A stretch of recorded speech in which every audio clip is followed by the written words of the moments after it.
Yo.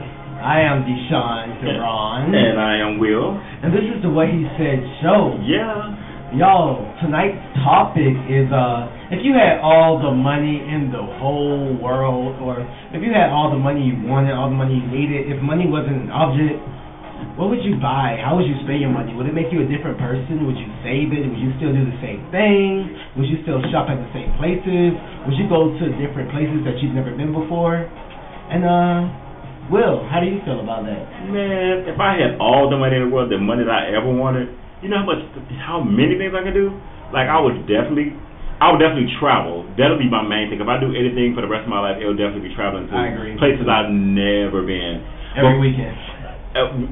Actually throughout the week, because right. I wouldn't really have to work, so definitely I would be traveling throughout the week. Right. Yes, of course, money can get you to buy the clothes that you never wore or the labels that you would like to wear, and you can buy every electronic, every car, every home. But at the end of the day, I would invest my money. Also, I would invest my money to having my own businesses. That way, I can continue to make money without having to work. Right. After the hoopla, I think initially when you first get that money, that's when you go buy everything that you want, everything that you could never afford, you go and get that. But after that, then it's like really into basically, for me, I'll be investing and basically just relaxing and let my money make money. Right. I came up with this topic because I actually, for those of you who live in Atlanta, I went to Lenox. Lenox is like the mall of all malls in Atlanta. So of many high-end malls. So they have like everything from Gap and Macy's to like Louis Vuitton and Prada and Bloomingdale's and Neiman's. So I was there to get my computer worked on because I had to go to the Apple store. And of course Apple has the longest lines in the world. So I had a 2-hour wait. And during that 2 hours, I say, you know what, I'll just look around the mall, whatever. And I go into these stores that I never, ever go into because that stuff is ultra expensive. And I see stuff, and I'm not looking at prices, but I'm looking at just the style and the design and how things actually look. And a lot of those items were really nice. Like, so are you saying the lower end store clothes or shoes doesn't look as nice? I'm not saying they don't look as nice, but I think when I was there, I had time to actually look. Okay. Versus in and out. Like, I had time to just... Exactly. Because usually when I'm in the mall, I kind of already have an idea of what I want. So there are certain stores I won't even go into because I already know I'm not going to buy anything in those stores. Right. But I went into those higher-priced stores, and I saw things that really caught my eye. Like, I thought they were really nice. And that's when I was thinking, like, if I had the money to drop $1,000 on a pair of shoes, would you? Would I? And what's the answer? I would. I would. And then I started thinking, well, that would make me a hypocrite because I'm all for black businesses and all that, and I definitely want to support, our stuff, but at the same time, I want to buy what I want to buy.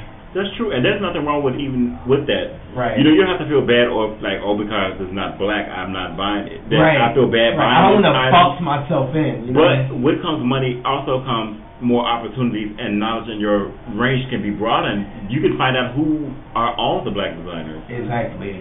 You can like send out a mass email to all the really cool designers. Oh, you definitely have more opportunities to things when you have money versus when you don't. Right. And a lot of more knowledge. And I was also thinking, would I be willing to... I don't know, it's just... I think with where we are at now, it's like you can't even... Well, I couldn't imagine spending like a whole paycheck on... Oh, no, that's foolish. Right, exactly. What's now considered like a paycheck on a pair of shoes versus if I was uber rich was considered like honestly, a lot of people do it though. A lot of people do it. They rent on a pair of shoes, a handbag, or a belt, or whatever, just to have the latest style to keep up with the Joneses. Right. And the thing about it, I saw things that were really cool and unique and worth it. Like, I'd be willing to pay for these cool pair of shoes or this really cool jacket. And I also saw things that were really bland, like just really normal. And why would I pay $1,000 on a pair of just normal white shoes? Okay, like really normal, bland, not unique shoes were also ultra expensive. But sometimes you don't. But you know when it comes down to high end, they don't really. Of course, we have like Louis Vuitton and like Fendi or Gucci who have their labels, but there are people like Diane Furstenberg or Vera Wang and others who don't have their emblems plastered everywhere. Right. And a lot of times their things might just be plain looking, but they're very expensive. Right. So there's nothing wrong with well, for me, there's nothing wrong with with something that's high end that's not uber showy. Right. You know. So me personally, I probably would do the high low thing. Like I would still have like an expensive piece, maybe my shirt maybe Gucci and my pants maybe Gap. Right. My friend was saying that I had a friend. She said she would still do high end, but she'd also still shop at Target because Target has some. Yeah, I mean, at the end of the day, you gonna buy expensive deodorant? Exactly. Come on now, you gonna some Gucci deodorant just to be wearing it? That's stupid. Right. So I guess it's a balance. You have to kind of mix it. But what do y'all think? If you don't want to go broke, you should mix it. Right. Exactly. Because you can't go broke now. Right. You can't go broke. Which this story ties into the young lady who did hit the lottery and won $100 million, and now she spent $3 million to bail her boyfriend out of jail. Right. I mean, she can't afford it. I mean, if it was the love of your life, would you bail that person out of jail? Yeah. I got the money and I can afford it. People are bailing people out of jail for less. Right. I think what it comes down to is when you have that much money, your whole frame of mind is just different. It's different. It's like you're not thinking about money the same way you would if you worked in a regular 9 to 5. But if you think about it, if you have $100 million, $3 million is like taking $3 out of $100.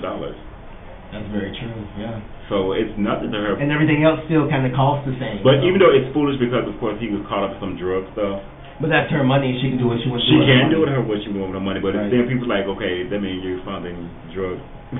So hey. It is what it is. But again, like I said, if it was me in that case, I probably wouldn't get my loved one out. Would I continue to do it? No. Now she's done it more than once. That's still her money. It is. Right. Would you do it? I would. Okay. More than once. I don't know about it. But it's like maybe she gave him that speech like, I'm not bailing you out of jail no more. This is too much money, and he went and got back in. More than once. Right. Come on now. I don't know. What's the 3 strikes you out, bro? Right. Exactly. Okay. So. Yeah, I'm gonna need you to sit down and do some time. But what would y'all do with y'all's money? Hit us up 404-966-5866 at Deshaun Duran, at Best of Black, at the George Pat, at the What He Said Show. Let us know what you would do if you had all the money you ever wanted, all the money in the world, millions and billions and trillions of dollars.